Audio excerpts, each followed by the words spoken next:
Arrancamos con lo que representa la triste, dolorosa, pero necesaria después de lo que ocurrió en ese ataque del 7 de octubre, sinfonía de la artillería y del bombardeo de la Fuerza Aérea de Israel en la Franja de Gaza, en este caso en la zona sur.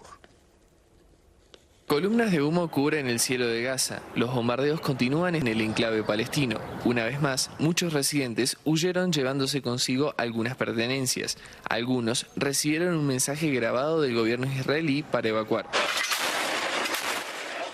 Por mar, aire y tierra, el ejército israelí no da tregua en los combates contra Hamás.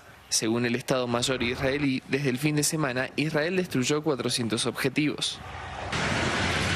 Continuaremos destruyendo la infraestructura de Hamás en Gaza para que ya no pueda dañar a nuestro pueblo. Publicamos un mapa para evacuaciones civiles y rutas a zonas seguras. Pedimos a los civiles que vayan a estas zonas y nos comprometemos a trabajar con agencias internacionales para garantizar la entrega de ayuda humanitaria. La situación de los civiles preocupa a la comunidad internacional, incluso a Washington, el principal aliado del Estado hebreo. Desde Dubái, donde asiste a la COP28, la vicepresidenta Kamala Harris ha advertido a Israel sin cuestionar su derecho a defenderse contra Hamás. La ayuda humanitaria está llegando a buen ritmo. El sábado, la Media Luna Roja Palestina informó que había recibido los primeros camiones desde el fin de la tregua.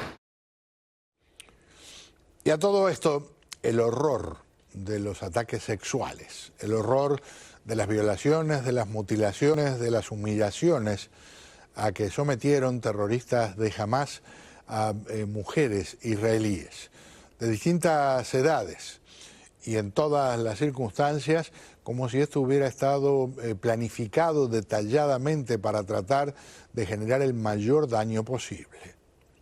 Ecos de una jornada fatídica. Cerca de 2 meses después de los ataques del 7 de octubre que desencadenaron la mayor escalada de violencia en décadas entre Israel y Hamás, las denuncias de violencia sexual contra las mujeres llegan a un plano principal en el conflicto. Israel llevó estas acusaciones al seno de Naciones Unidas en Nueva York. La policía de ese país dice tener más de 1.500 testimonios de testigos y médicos sobre abusos que incluyen presuntas violaciones grupales y mutilaciones. Para la representación israelí, la Agencia de la ONU para las Mujeres ha hecho caso omiso a sus señalamientos. ONU Mujeres ignoró todas las pruebas y no vieron toda la evidencia, incluyendo material en video de testimonios claros de crímenes sexuales. Según esa comisión de Naciones Unidas al frente de estas pesquisas, la gran mayoría de las víctimas de esos delitos murieron y no podrán contar con sus testimonios. Por otra parte, Hamás rechaza estas acusaciones y asegura que hacen parte de campañas sionistas que promueven mentiras infundadas y acusaciones para demonizar la resistencia palestina. Mañana voy a ampliar sobre este tema, incluyendo algunos testimonios desgarradores, específicamente hablando de lo que sufrieron algunas de estas mujeres y también de lo que vieron sufrir a otras que desgraciadamente no están vivas para contarla o no están en libertad porque todavía forman parte del grupo de rehenes de los terroristas de Hamás. Una más, y en este caso no es en la Franja de Gaza, es en Cisjordania. Allí también se están registrando episodios de gran violencia. La violencia se recrudece día a día en Cisjordania. Estos son disparos de una nueva redada ayer. Soldados israelíes mataron a un hombre de 32 años. Le dispararon, no estaba tirando piedras ni atacando, no estaba haciendo nada, dice Ahmed, a quien las balas le alcanzaron también en un brazo cuando llevaba a sus hijos al colegio. Esta mañana otro vecino ha muerto en una nueva redada en la misma localidad. 2 muertos en menos de 24 horas. Vecinos de esta localidad de Calandia, en la Cisjordania ocupada, situada entre Jerusalén y Ramala, están despidiendo a la última víctima mortal de las redadas de los soldados israelíes, un joven de 25 años que ha muerto esta misma mañana. Aquí vemos cómo están llevando el cuerpo hacia el cementerio. El funeral ha sido multitudinario. Centenares de hombres han acompañado al cuerpo por las calles. Una historia que se repite casi a diario. Víctimas de soldados israelíes que buscan a terroristas y que matan a personas que, según sus familias, son inocentes. Nunca lo sabremos porque nadie lo investiga. Costumbres tan diferentes, situaciones tan difíciles de entender cuando, por ejemplo, vemos ese mar de hombres y sabemos que las mujeres tienen prohibido participar en este tipo de actividades, como si no pudieran ellas manifestar emociones o como si su presencia de alguna forma hiciera que no tuviera el mismo valor lo que representa una ceremonia de este tipo. Así son las cosas. Bueno, le quiero decir bienvenido a nuestro invitado, el coronel retirado del ejército estadounidense, Arthur Garfer. Un placer tenerlo con nosotros. ¿Cómo está, señor? Muy buenas noches, Pedro. Un placer estar contigo nuevamente. Muy amable.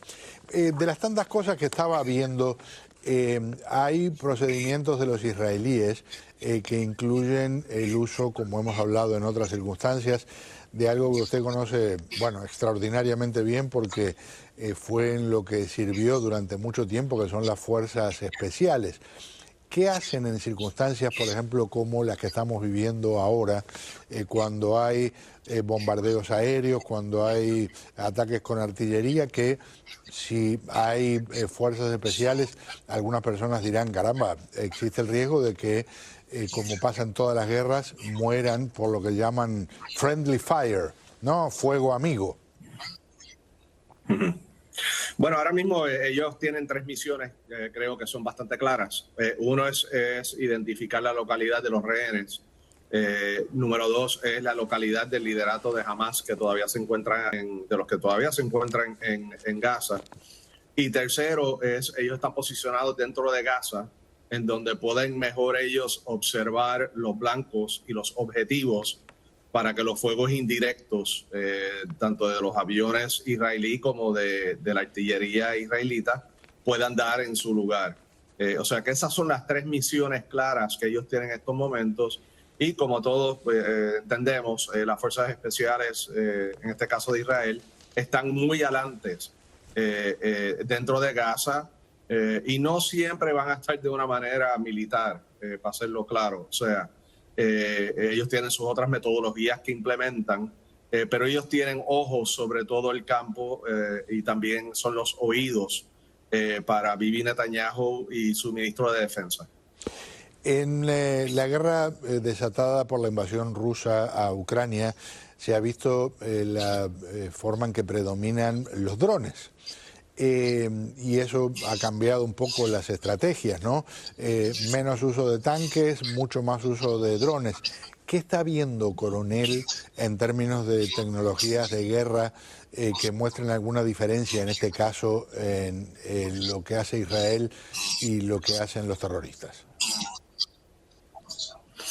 Claro, en este caso, pues Israel usa los drones bajo un precepto de buscar inteligencia, ¿no? Y de poder localizar sus blancos y sus objetivos y de la misma vez seguir las líneas de comunicación terrestres y marítimas que estén entrando y saliendo, ¿no? de Gaza, de Palestina hacia Israel o viceversa. Y eso es muy diferente a como lo hemos visto utilizado en el campo de batalla en Ucrania, en donde ambas partes, tanto Rusia como Ucrania, han podido poner armamento sobre sus drones, o sea, ofencializar sus drones para poder causar daños máximos de una parte y otra. En el caso del conflicto entre Hamas e Israel, Hamas hizo exactamente lo mismo al principio, ¿no? En octubre 7, cuando atacó las instalaciones militares israelíes, utilizó drones con armamento. Pero ya no vemos esos drones que se están utilizando. Sí estamos viendo los drones de Israelí por puro concepto de inteligencia, pero también estamos viendo los Houthis, ¿no? En la región de Yemen, donde han utilizado drones ofensivamente para atacar buques estadounidenses, buques civiles en el Mar Rojo, y también hemos visto a ellos tratar de mover esos drones hacia Israel y no han podido. Una sobre Ucrania, pero primero comparto con nuestros televidentes este reportaje. Sur de Israel. Momentos después se lleva... Y lo que ocurre en Gaza lleva 2 meses desplazando de las portadas la guerra de Ucrania. Estados Unidos ha vuelto hoy a poner el foco en este conflicto porque ha advertido de que los fondos para ayudar a Kiev se van a acabar a final de año. Y en estos casi 2 años de guerra, Estados Unidos ha desembolsado unos 100.000 millones de euros para ayudar a Ucrania, la mayoría para enviarle armas, pero ese dinero se acaba. La Casa Blanca alerta de que si no aprueban más a final de año tendrán que cortar el envío de armas y dice que eso sería como pegarle un tiro en el pie al ejército ucraniano en un momento crítico de la contraofensiva. La Casa Blanca ha enviado una carta a los congresistas en un tono muy urgente. Les dice que o aprueban ya más ayuda militar o estarán ayudando a Putin, pero aquí en el Congreso esos fondos están estancados. Los republicanos son cada vez más reacios a seguir gastando dinero en Ucrania y exigen algo a cambio: endurecer las leyes migratorias. Hoy el presidente ucraniano Zelensky va a intentar convencerlos por videoconferencia en una reunión a puerta cerrada. La información es absolutamente correcta. Yo discrepo con una frase de lo que dice la reportera. Dice que sería como darle un tiro en el pie. Yo creo que sería como darle un tiro en la nuca a Ucrania el dejarlos sin municiones, sobre todo, y claro, sin nuevos envíos de armas. ¿Qué me dice, coronel? Mira, lamentablemente en este caso, si no se aprueban los 61 billones de dólares, creo que hasta el sábado, Ucrania se va a ver en una situación muy difícil y precariosa. Y esto se da porque ya la contraofensiva no se dio, ¿no?, durante los meses de calor o verano. Ya están en invierno, ya están entrando en otra fase que va a ser puramente defensiva invernal. Y lo que sucede aquí entonces es que si cae Ucrania ante Rusia, pues los próximos blancos de objetivos de Rusia van a ser pues Polonia, los países bálticos, países en los Balcanos. Y eso va entonces obligar, ¿no?, a que los Estados Unidos y la OTAN vayan a tener entonces que invertir capital humano en Ucrania o en Europa, en una posible tercera guerra mundial en Europa sobre terreno europeo para poder prevenir la expansión rusa. Y eso es muy preocupante. Sin duda. Un abrazo, coronel, gracias por acompañarme. Cómo no, Pedro, muy buenas noches. Muy amable. Allí está el coronel retirado del ejército estadounidense, Arthur Garfer. Una pausa. Al regresar, una nueva versión de un éxito extraordinario de Disney, Beauty and the Beast.